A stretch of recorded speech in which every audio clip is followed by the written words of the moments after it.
Does it ever feel like you're a marketing professional just speaking into the void? Well, with LinkedIn ads, you can know you're reaching the right decision makers. You can even target buyers by job title, industry, company, seniority, skills. Wait, did I say job title yet? Get started today and see how you can avoid the void and reach the right buyers with LinkedIn ads. We'll even give you a $100 credit on your next campaign. Get started at linkedin.com/results. Terms and conditions apply. Ever wonder what your lashes are destined for?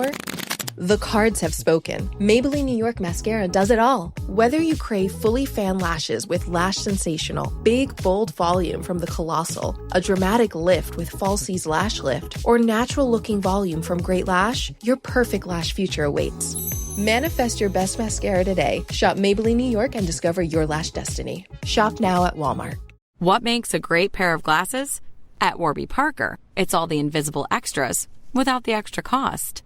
Their designer quality frames start at $95, including prescription lenses, plus scratch-resistant, smudge-resistant, and anti-reflective coatings, and UV protection, and free adjustments for life. To find your next pair of glasses, sunglasses, or contact lenses, or to find the Warby Parker store nearest you, head over to warbyparker.com. That's warbyparker.com.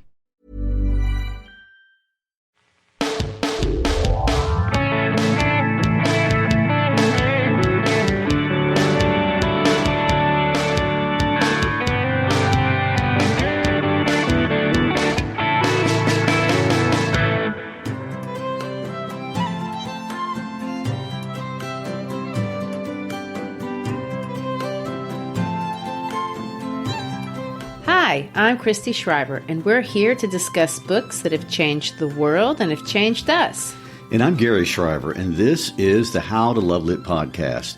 This is our second episode discussing Jonathan Swift and his satirical and fantastical travelogue titled Gulliver's Travels. And last week we focused on Swift's unusual life, the women in his life, his career, and his rise to being a national hero.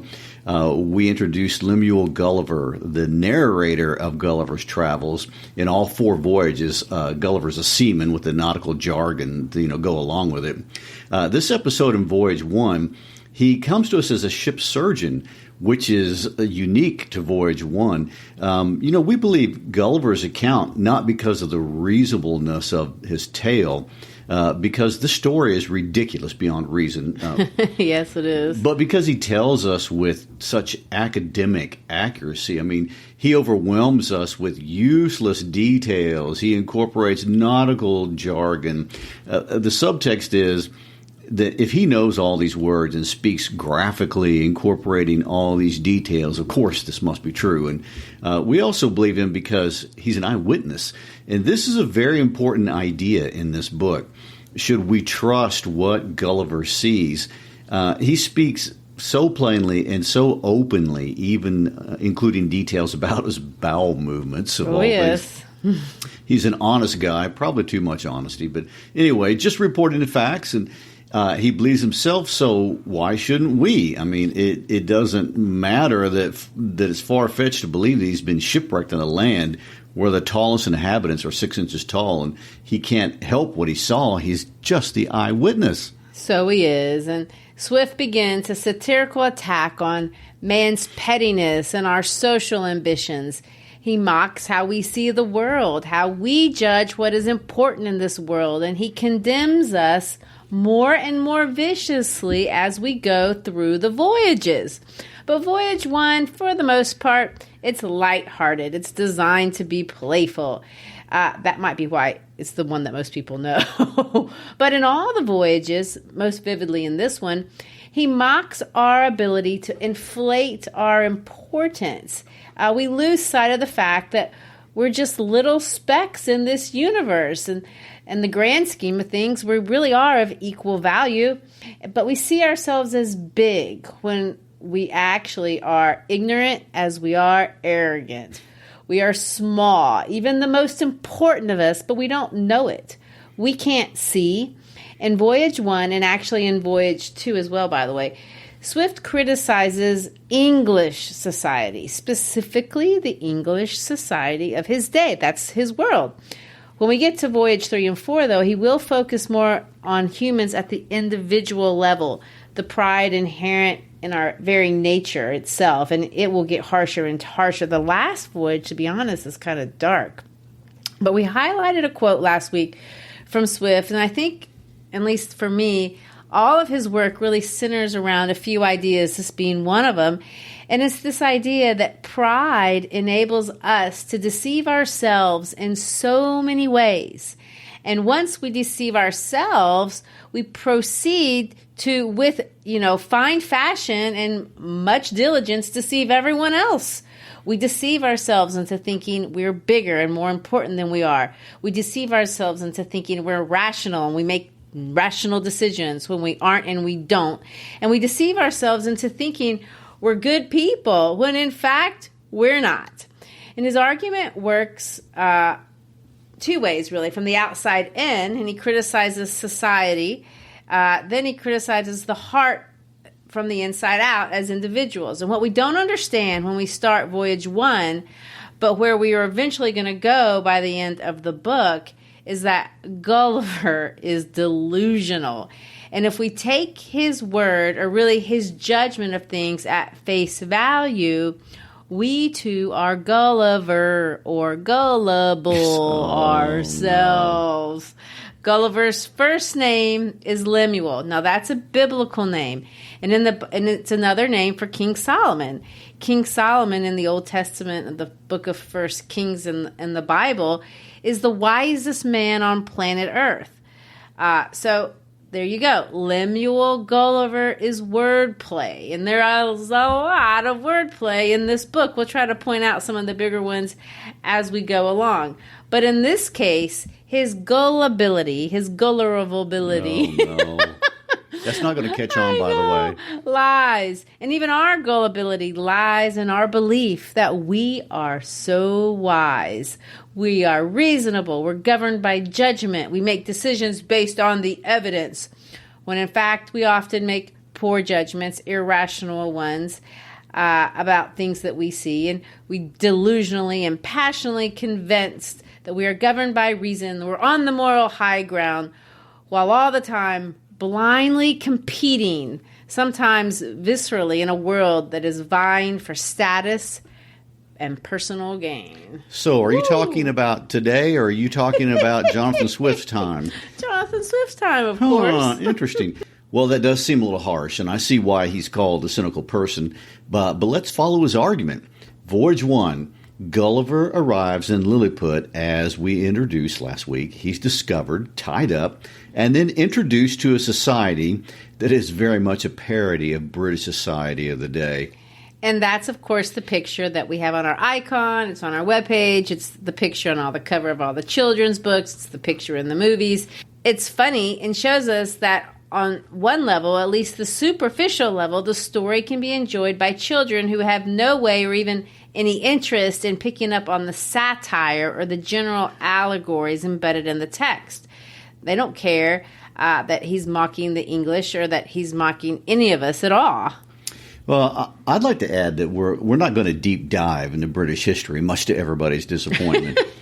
But we just are going to hit the high point. But like you said, Swift, for his own safety, was often vague enough to keep his contemporaries as well as historians arguing since the 1720s over some of the people he was insulting. There are a couple of names that people agree about. Flimnap is the first example that comes to mind. He's supposed to be Robert Walpole, the first British prime minister. But who is Skyrish Bologram, or even the Queen of Lilliput? Those are not agreed upon assumptions. And Lilliput does not have a parliament like Great Britain does. And there are other differences between Lilliput and England, enough to keep Swift away from, accusations of treason, which is dangerous in that time period. It's possible the Lilliputian queen is Queen Anne, but maybe she isn't. And, really, doesn't matter. It's not necessary to have all the background knowledge to enjoy the digs at the politicians. Politicians today are still vying for the colored threads and doing somersaults on tight ropes, and nothing about our behaviors has really fundamentally changed, and that's the fun. How could Swift possibly so accurately nail how people behave when status and power are on the line? Well, and once we understand that these are general allegories, then we can identify with the problems that he's illustrating. And when we understand the problems, then that's when it gets fun. And we're not going to do this for you because we don't want to get in trouble either. But it's your job to apply these same ideas to your culture or to our culture. These are also our politicians, and this is our community. And the better you can make these associations, the bigger a laugh you get, and the more you understand and identify with the general ridiculousness of the whole thing. True, but before we do, more wordplay on Swift's part. I guess we'll call it that. It's not a pun. It's our starting day, November 5th. Oh, yeah? So what's interesting about November the 5th? That's very interesting. It's Guy Fawkes Day. That isn't something that we celebrate in the U.S., but it's bonfire night in Great Britain, and it's fun and festive, and the actual event predates Swift. And on November 5th, 1605, a group of radical Catholics tried to assassinate King James I by blowing up the House of Lords, and the plot went awry, obviously, and Guy Fawkes, who wasn't even in charge of the whole operation, was tried and convicted and executed. And November 5th became a holiday the following January. And the celebrations really evolved in its meaning over the years, but it still involves hoaxes, masks, bonfires, and last but not least, children going around asking for a penny for the guy. Well, there you go. You found a pun. It is. It also seems to be a hint about what to expect out of Swift. His book addresses the violence that was created by factions and retaliation. Except Swift is not berating us like an angry school teacher. And his book, for the most part, is playful, and it's the spirit of this holiday, perhaps. And the message is a conspiracy. He does want to subvert our thinking, but Gulliver, our messenger, is just a goofy hoax. Yeah, he is, and that's interesting. The structure of the entire book communicates that very idea you kind of just hinted at.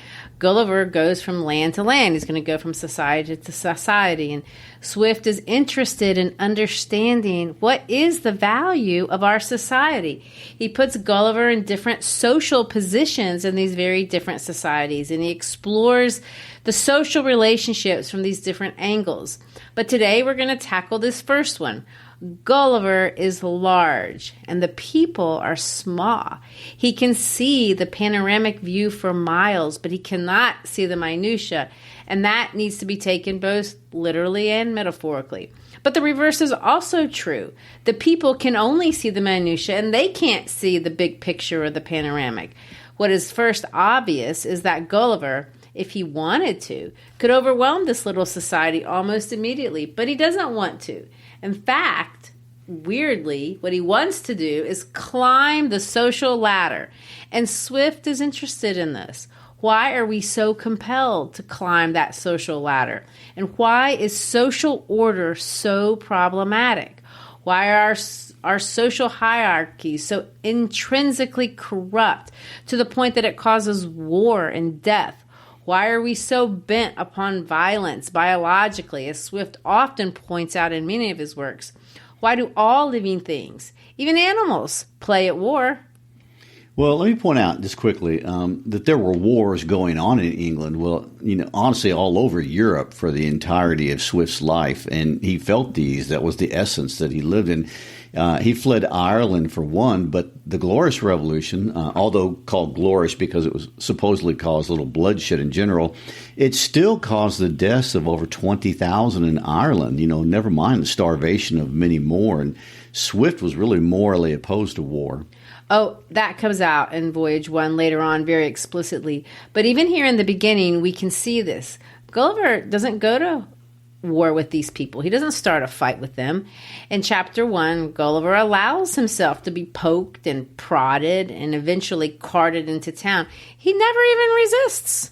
You know, let me add, this would seem very unusual to the first readers of this novel. It seems unusual to me. Well, no British army or British soldier, for that matter, would behave like Gulliver in a similar situation. No English teacher would either, but it's all very ridiculous. You know, the Lilliputians later drug his liquor. They tickle his nose. No fewer than 10,000 of them at various times mount his body.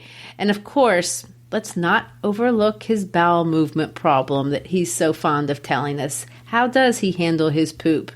As I told you, there's something for all ages in this book.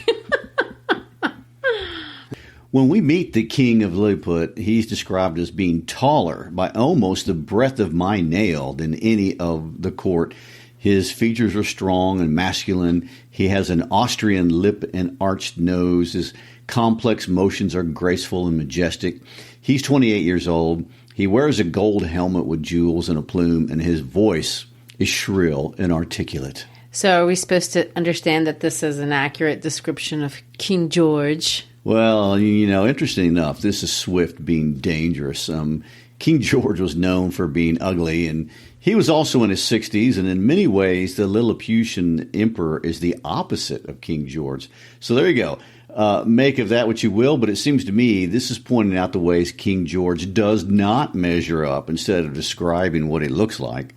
Either way, you know, the Lilliputians meticulously search Gulliver, and they create this very long and slightly boring to read inventory. Gulliver is obsessed with measurements. He's also obsessed with keeping things that measure and enable him to see. He keeps his watch, a magnifying glass, or he calls it a pocket perspective. He keeps his glasses in this secret pocket. Gulliver wants to see things, to know things, and he wants to know things precisely. And yet, what we're going to see over and over again, he never fully understands what he sees.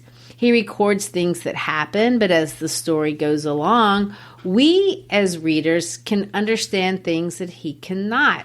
And of course, that's the whole idea behind satire. It's the whole idea behind dramatic irony.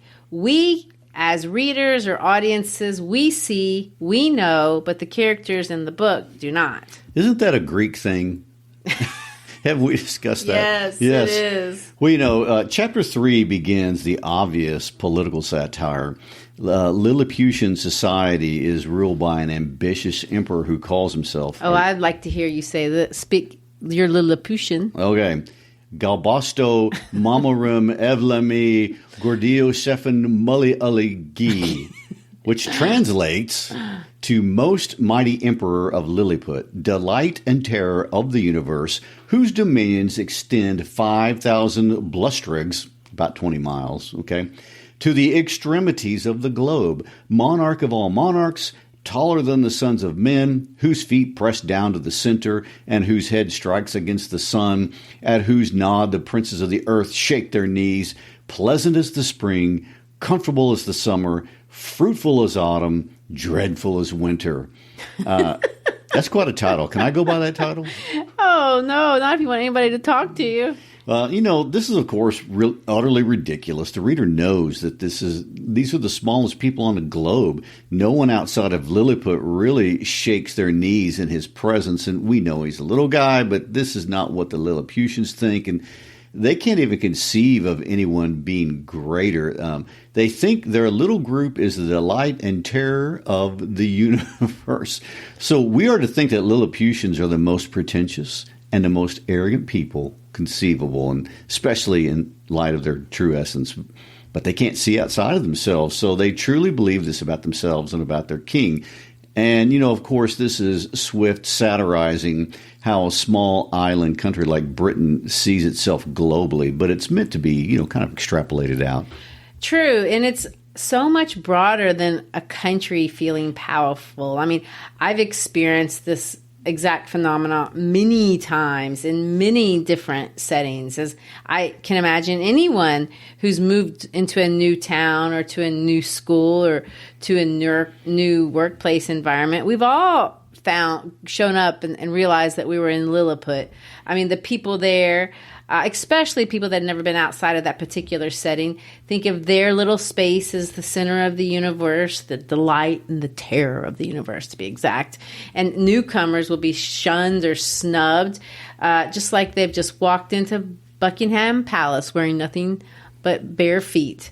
I mean, I've been places that to look at from the outside looked very ordinary, maybe insignificant, but you wouldn't know it by the people inside. And they stand up tall saying, I'm the table leader. I'm your line leader. My classroom is in the east building. Yours is in the lowly south one. My office has an outside wall. Yours has an inside wall. I mean, this is just how communities work. I could go on and on. The longer we're in any particular setting, though, the more things get distorted, and we think and act like this is truly our small little place and it's the center of the universe. And we fight for small things like being line leaders and table leaders and rooms in certain buildings and those kinds of things. We act just like these guys. That reminds me of a great line from the musical South Pacific. Oh, no. Where one of the characters says, Little Rock, it's a place that thinks it's a big rock. Not to insult our Arkansas friends. No, but everybody understands what he's talking about. You know, you get in this mindset. Yeah. Well, true, but Swift would say, even if you are a king or a president or the CEO, still, if you look from the outside with the eyes of the ancients or any outside source, you're still just a speck in time and place in a much vaster universe. But mankind, as this entire book is testimony, is determined to create hierarchy out of our social structures, and we will be ruled by them. And Gulliver, just like anyone, when he comes in as a new kid, wants to climb the hierarchy, even if he is much larger than any other person there. And of course, likewise, the first thing that other people want to establish is that they are above you in the hierarchy.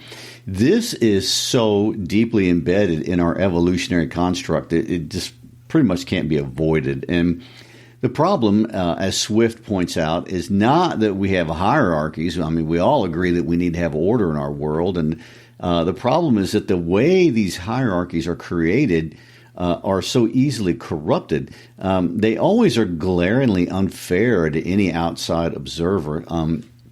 In the case of Lilliput, in order to gain status, you have to entertain His Majesty by dancing on a rope.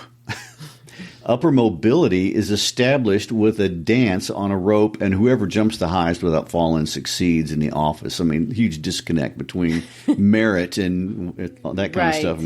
This, of course, is a ridiculous criterion, for creating a competent system of government. And this system does not reward competence in anything but rope dancing. And that, of course, is Swift's whole point. People are jumping and dancing and performing so many acrobatic feats that they fall, and sometimes fatally. And, the metaphor is obvious. Dancing for the one in charge is how you get ahead in this world. And walking a tightrope is how you avoid offending. And once you offend, you fall and die to your professional death and die your political death and your social death, whatever hierarchy you're trying to climb. Today, we might say falling off the rope is getting yourself canceled. But it could mean fired or without a date to an important social event. Right. And the applications of rope dancing, they go on and on, as does Swift's satire. After talking about rope dancing, he moves on to talk about colored threads. If you please the king, you get colored threads. These are the prizes. Of course, the threads in Lilliput actually represent literal orders in England, but the metaphor extends to our day. Again, he's mocking the governing class, the ruling class, whoever that is. Those at the top create meaningless rewards or meaningless ways to identify each other for success that actually have no real value based on competence or merit or anything else that's a useful skill to society. Instead, we proudly exhibit our silly threads that we've earned by ridiculous or pointless feats created, arbitrarily.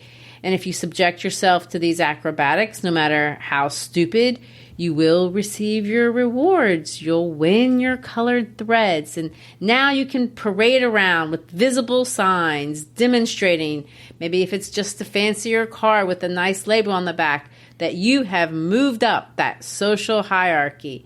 And this kind of thing drives Swit's bananas. Of course, it drives all of us bananas if we're on the receiving end. But when we're living inside these social structures, the colorful threads, whatever they represent to you in your world, are things that are important. We don't see the rope jumping as silly. We see it as essential. Because if you live in Lilliput, if you're a Lilliputian, it is serious. And here we see that the longer Gulliver is in Lilliput, the more he sees and he thinks like a Lilliputian, even if it should make no sense to him. Gulliver's perspective changes over the course of his voyage. Even how he measures himself, how he measures the world, his perspective changes according to the community that he's in. He sees things, he reports things, but here we see he doesn't reflect enough on what he sees. He never asks if what is going on is important or real or if it's just nonsense.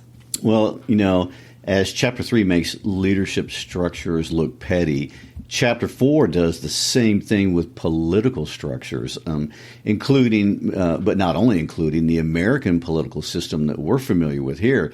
In Lilliput, they have two struggling parties. Say these. Tramixan and Slamixan is what I'm going with. Gulliver fondly calls them the high heels and the low heels because it's through the height of their shoes that they really distinguish themselves. And everybody knows the height of your shoes puts you in one group or the other. Every country has this problem. We just left Brazil, and they even have this problem. Here in the United States, we call our parties the Republicans and Democrats. In other places, they're called the liberals versus conservatives. All these terms can make your blood pressure go up by just mentioning them. And Swift would recognize this animosity. And it's identical to his experiences. The animosity is the same. The issues are contextual. And in Swift's day, the two parties were the Whigs and the Tories. And Swift himself, at one time or another, actually had been a member of both parties during his lifetime. However, he was an odd member of both, and mostly because he didn't really believe in extremism. And those in power, then as now, can tend to be extreme. And at the time of Gulliver's travels, though, he was a Tory, and not just a nominal Tory. He wrote political propaganda for the party, and Swift was always active politically. The party in control of the government, though, was not the Tories. The Whigs, or the low heels, were running things. Swift, though, even as an advocate for one party, and even though he spoke using extreme language, he didn't advocate extreme policies. And that's an important difference to understand. He wanted the government to be in the middle, the actual middle, not just saying my view is a middle view when it clearly isn't.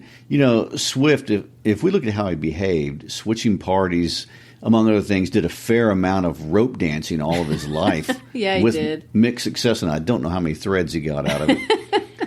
But he was consistently in favor of finding a middleman or a middle ground. For example, he did believe in the Anglican Church, but he did not believe in religious coercion. And, today things are reversed. States are often atheistic, but even secularism coerces people to a secular worldview. He would be against that. The true middle really isn't an easy path. And I'm going to throw in one historical nerd fact right here. The Whigs and Tories, those are derogatory terms.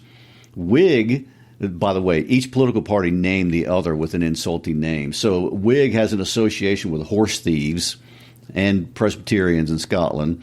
And Tory is connected to Irish Catholic street gangs, and each party created the other name as an insult and name stuck. And, for the record, the Whigs are pro-constitutional monarchy and limiting the king's powers, while the Tories support really some monarchical absolutism at different times.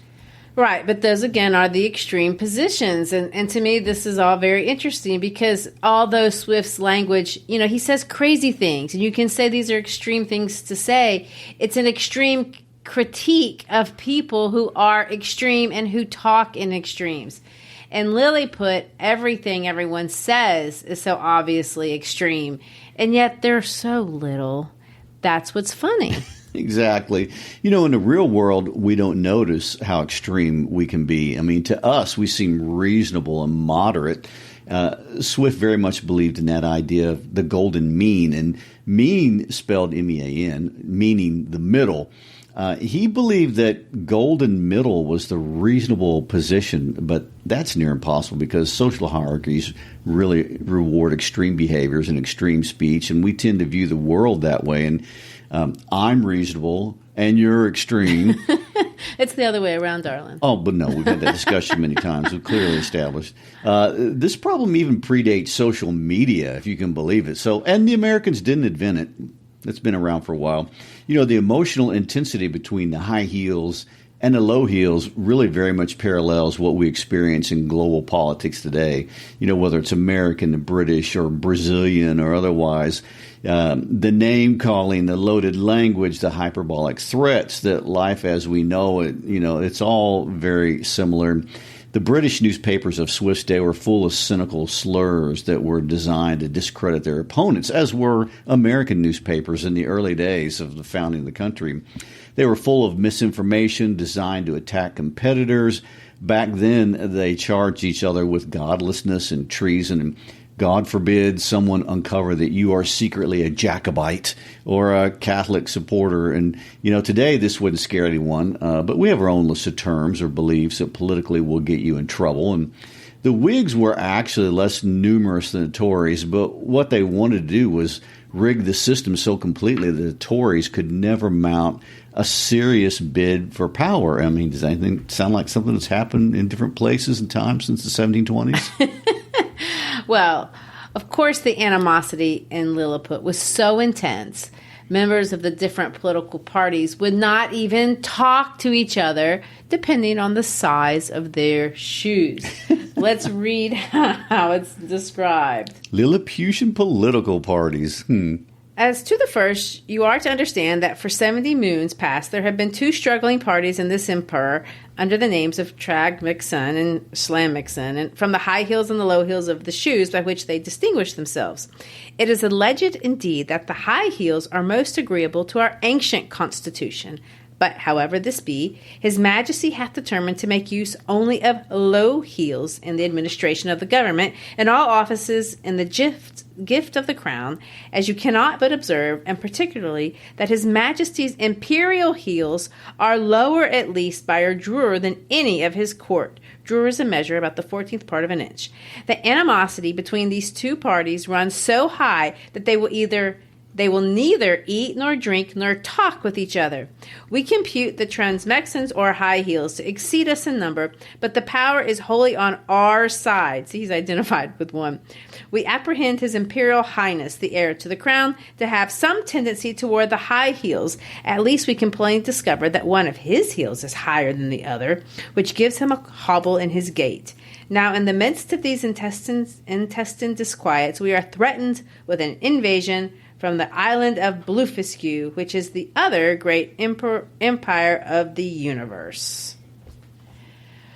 So you can see with internal politics, you have external politics. And in this case, we have these two countries, Lilliput and Blefuscu. And they're almost identical in ethnicity and in culture in almost every way, but they have this problem of religion. They disagree on how to break an egg. And thousands have died for generations over this issue of how to break an egg. Should the egg be broken on the side or from the top? The sacred text reads that the egg should be broken, and I will quote the sacred text of these people, quote, at the convenient end. But all hell has broken out as to how to interpret that phrase. Of course, every Christian should easily see the wordplay here. Breaking of the egg, breaking of the bread. That's what we argue over, the Catholics and the Protestants. Gary, you are Protestant, but you teach in a Catholic school and you attend Mass every week. You should be very familiar with this argument. What is the breaking of the bread, and why is this such an essential and controversial item of Christian faith? Well, Christians of all sects, whether they're Protestant or Catholic, believe in the same sacred text, the Holy Bible. All mainstream Christians believe in the divinity of Jesus Christ, and pretty much his entire human experience he incarnated through birth through the Virgin Mary, and that would be Christmas as we call it, and lived a perfect life. At the age of 33 was condemned, nailed to a cross where he died to then resurrect 3 days later. So you have to wonder, that's an awful lot of things to agree on. What could possibly be the problem? Why so much religious violence, especially between Christians? Well, the night before Jesus was crucified, he had a final supper with his 12 disciples. During that dinner, he predicted his death, and when he did, he broke bread. And he told his followers that after he's gone, that they should break bread in his memory. And his exact words were, this is my body. So they broke bread together, they drank wine together, and thus we have the sacrament of communion. And, Christians of every kind revisit this sacrament regularly, some daily, some weekly, some monthly, and it differs from group to group, and it's not necessarily controversial. But Catholics, however, believe that the bread literally becomes the body of Christ upon entering the body, and Protestants believe Jesus was being metaphorical. And Swift's point in creating the parody with the egg is to illustrate the utter absurdity of the violence between the British and the French that were really masquerading as doctrinal differences worthy of death between Protestants and Catholics. So they were mixing up their religion and their state. These abuses were things he witnessed in Ireland, and he spoke out against it in his pulpit, in his pamphlets, and in his satire. And he's making this deadly feud and power grab look as infantile and petty as possible. I mean, how could the breaking of an egg result in the death of so many? And how much different could the breaking of bread possibly be? Well, Swift has created this scenario in Lilliput where religion is being militarized to do the exact thing that the Emperor of Lilliput had already said he wanted to do or be. He wants to be the supreme emperor of the universe.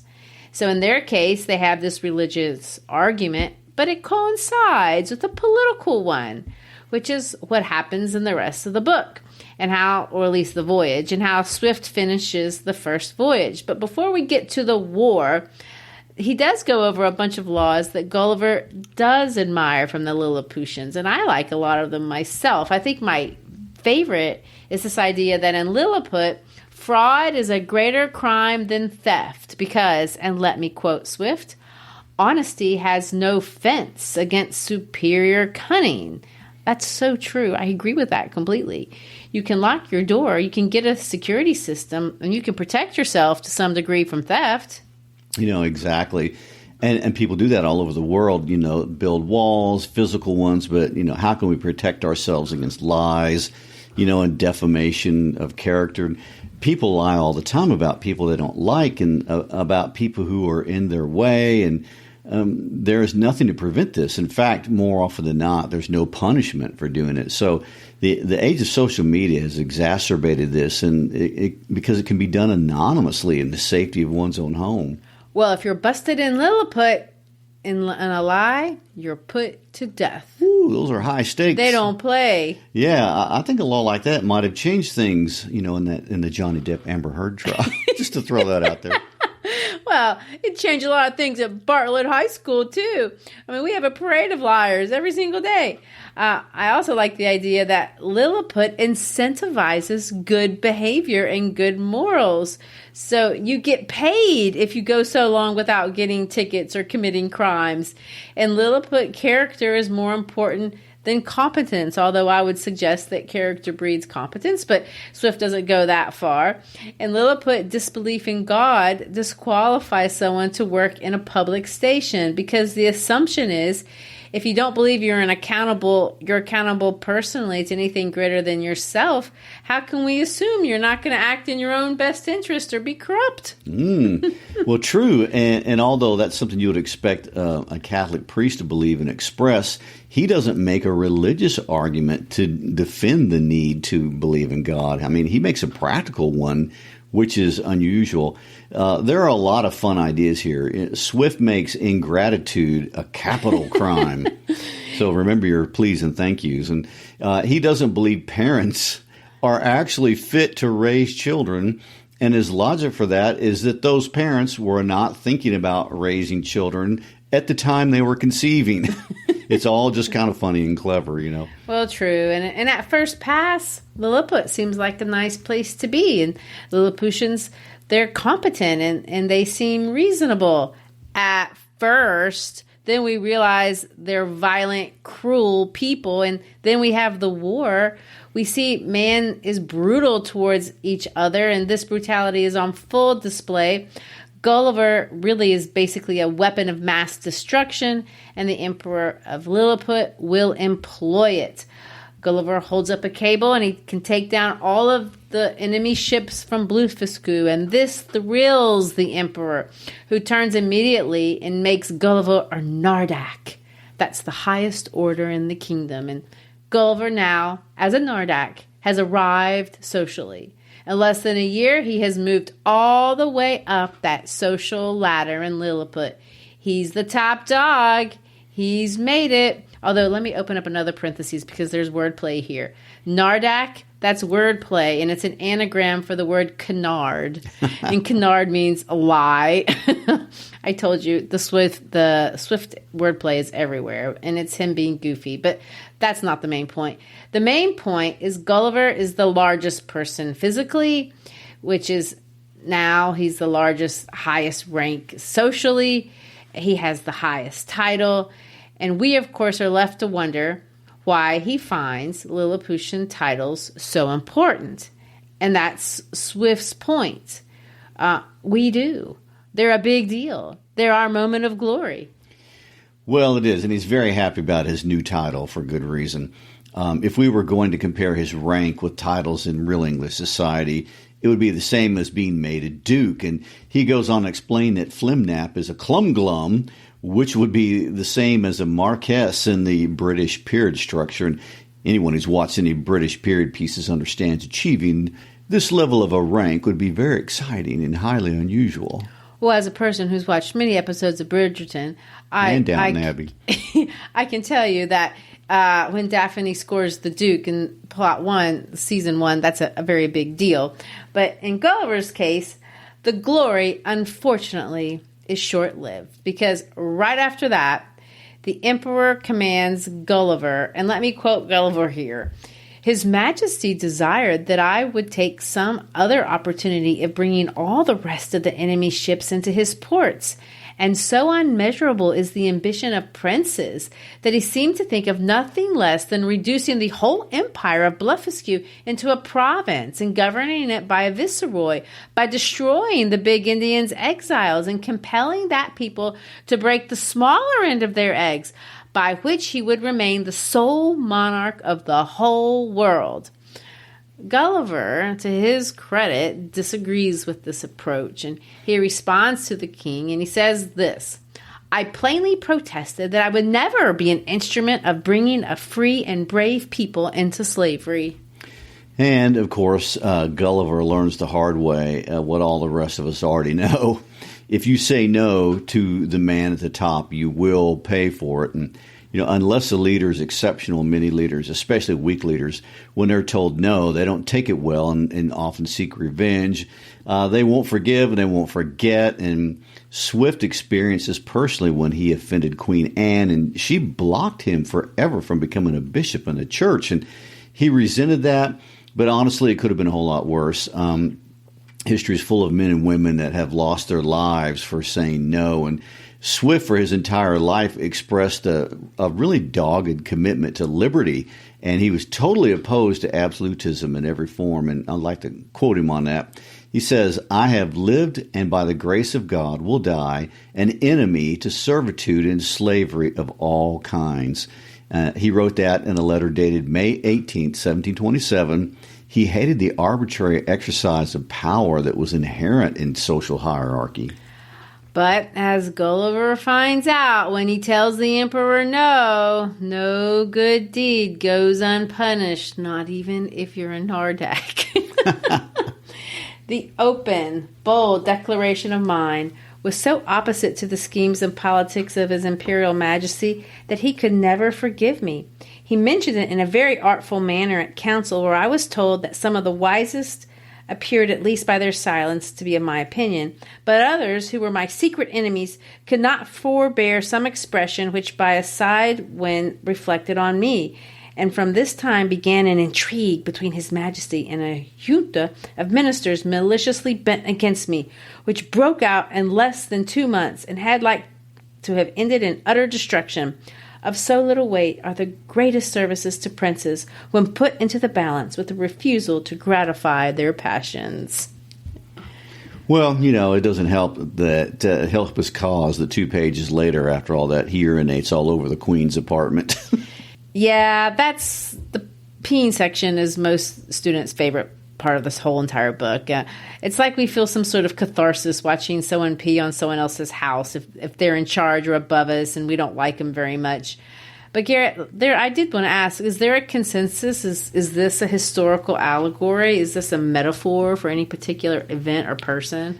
This is one of those examples where the political allegory is really kind of general and not specific. And some people argue that this has to do with the Tory party in connection with the War of Spanish Succession and the Treaty of Utrecht. Others think it's about Queen Anne's rage at Swift for his satire and Swift getting back at her for never making him a bishop. I'm not sure in this case.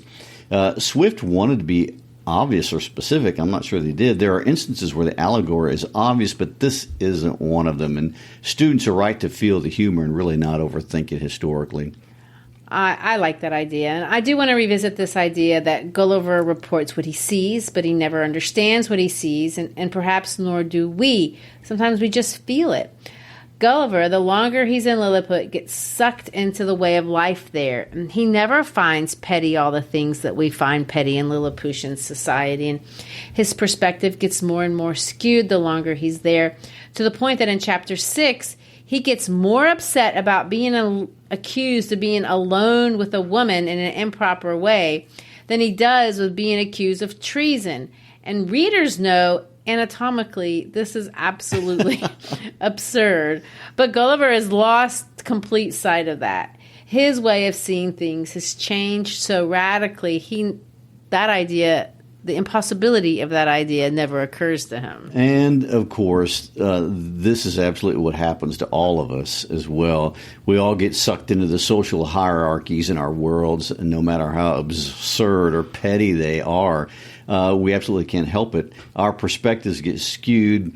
Things that are so insignificant become so important. You have to get your apple on a tree if you're in elementary school, a letter on your jacket if you're in high school, or a Greek letter on your sweater if you're in college. I mean, it's all that matters at that point in your life. Yet, if you were to step back and be a Gulliver looking from the outside, you should be able to see, that's kind of petty.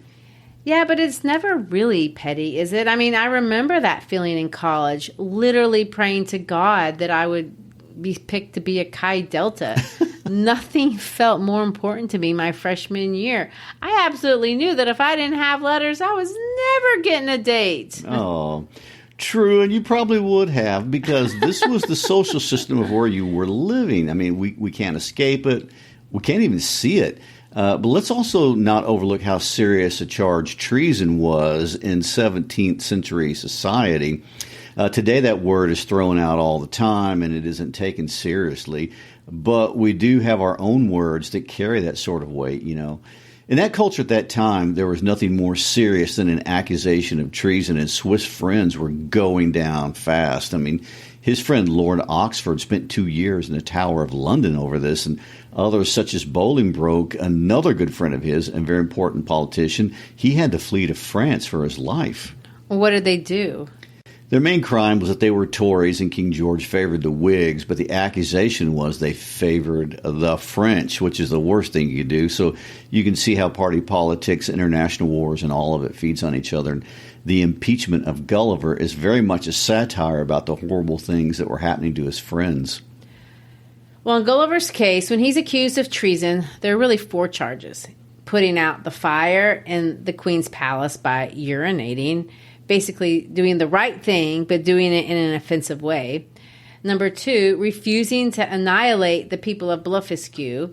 3, helping to make peace between 2 countries. And 4, and lastly, acting in a friendly manner towards representatives of the enemy nation. It sounds exactly like what his friends were experiencing, and laid it out in a very straightforward way like that makes it obviously unfair. There's no way to see Gulliver as being anything but a good person doing the right thing, and these articles are ridiculous. The language is ridiculous. He says things like the said law and the said fire kindled in the said apartment. He puts this word said in everything, to sound like legalese, the way we use alleged, the alleged fire, and the alleged queen. It makes it sound ridiculous. He's got these adjectives over the top. He acted maliciously, traitorously, devilishly. And the whole thing is designed to show us that this is a sham. By the time the government gets around to telling Gulliver about his accusations, well, he'd already been convicted by a secret committee. Wow. Let me add, this is exactly what happened to Swift's friends and still happens today when political trials are held, not just in this country, but all over the world. The conclusions are predetermined. No one has a chance to legitimately defend themselves. And Lilliput, like the entire world, practices political theater. Well, just like they used the banner of religion to do things that were mean and self-serving, they used the banner of justice to do the exact same thing. The severity of Lilliputian punishments are harsh. They're not just. They're out of control. The committee discussed setting fire to Gulliver's house at night with 20,000 troops standing by to shoot poisoned arrows into his hands and face, and then put a poisonous substance on his clothes to cause death and the utmost torture. They went with the milder punishment, by the way. But the milder punishment is to poke his eyes out. That's the compromise. The plan is to blind him, then reduce his rations, slowly starving him to death, cut his flesh from his bones, take it by cartloads, and bury it in distant parts to prevent infection, but leaving the skeleton as a monument for admiration. Swift sees the punishments in England just exactly as absurd and exaggerated. In England, the offender would be drawn to the gallows. This is the death penalty passed on some rebels in this time period. Drawn to the gallows, then you'd be hanged, but not until you were dead, because before you died, you were to be cut down, your entrails to be taken out and burned, all while you were alive. Then his head would be cut off, his body would be divided into 4 parts and sent across the country for disposal. And, of course, the sentence would end with, and may God have mercy on your soul, after all that. Sometimes the men were castrated alive as well, and their parts were burned before their eyes. And, in fact, really the Lilliputians are more merciful than the English actually were during the reign of George I. Well, and the inability to understand or even see one's own inhumanity to his fellow man is the theme that will go voyage through voyage. In one of Swift's other work, he says this: "There are no qualities more incident to the frailty and corruptions of humankind than an indifference and insensibility for other men's suffering." For Jonathan Swift, not Gulliver, but for Jonathan Swift, as a society, we tend to believe that our political views justify our cruelty to others. We believe our political views justify taking liberty and freedom from people who think differently or behave in a way we consider treasonous, however, we wanted to find treason at that point in time.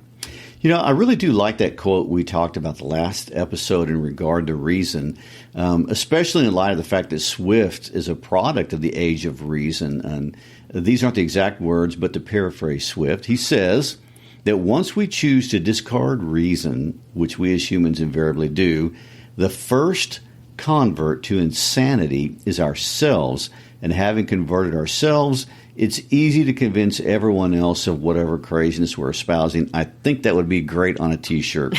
The first convert to insanity is ourselves. Well, and that's why he's accused of misanthropy or of hating people. It's why he actually says, I have ever hated all nations, professions, and communities. I mean, he loves people at an individual level. He's jealous to protect people from the unfairness inherent in a world that's built on self-interest.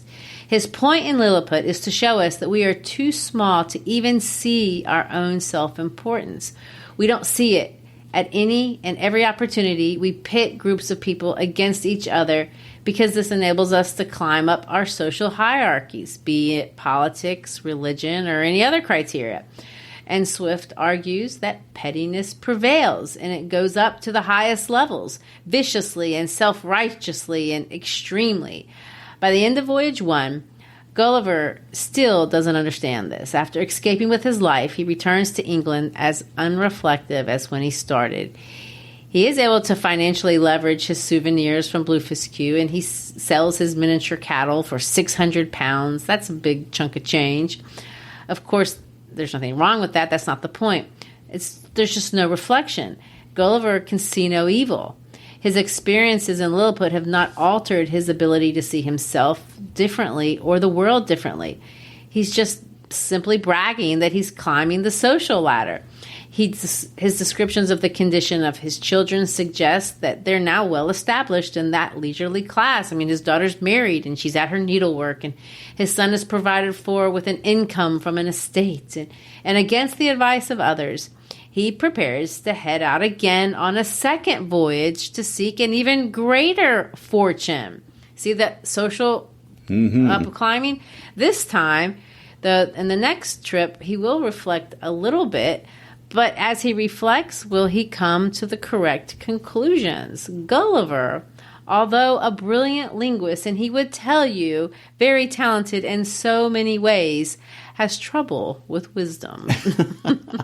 He is not the only one. You know, as long as man lives in community, Swift will always be relevant. So thanks for listening today. We hope you enjoyed our discussion of Voyage 1 of Gulliver's Travels. If you did, consider giving us a 5-star rating on your podcast app. Hit subscribe. Text the next episode to a friend. If you're a teacher, introduce us to your students. We would love your support in helping us grow. Also, follow us on all the social medias and howtolovelitpodcast.com. Email us with book recommendations or comments or your take on the works that we're talking about. If you teach English, visit our website where you can find not only all 47 titles we've discussed, but also listening guides for academic support, both for native speakers as well as English language learners. You can also buy a sticker or a mug or a T-shirt. Peace out.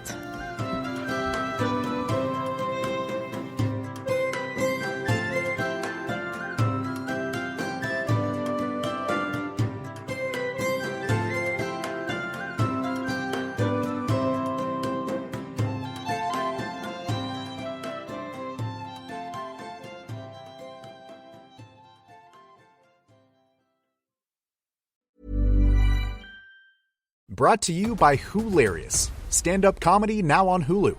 Hey everybody, Hulu has a bunch of new stand-up specials that aren't just funny, they're Hoolarious. Very funny, Hulu. Anyway, they're launching new exclusive stand-up specials from awesome comedians like Jim Gaffigan, Ilana Glazer, Roy Wood Jr., Bill Burr, and tons more. A new special drops every month, and they've got a huge library of stand-up specials to check out.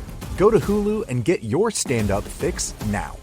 What makes a great pair of glasses? At Warby Parker, it's all the invisible extras without the extra cost. Their designer quality frames start at $95, including prescription lenses, plus scratch-resistant, smudge-resistant, and anti-reflective coatings, and UV protection, and free adjustments for life.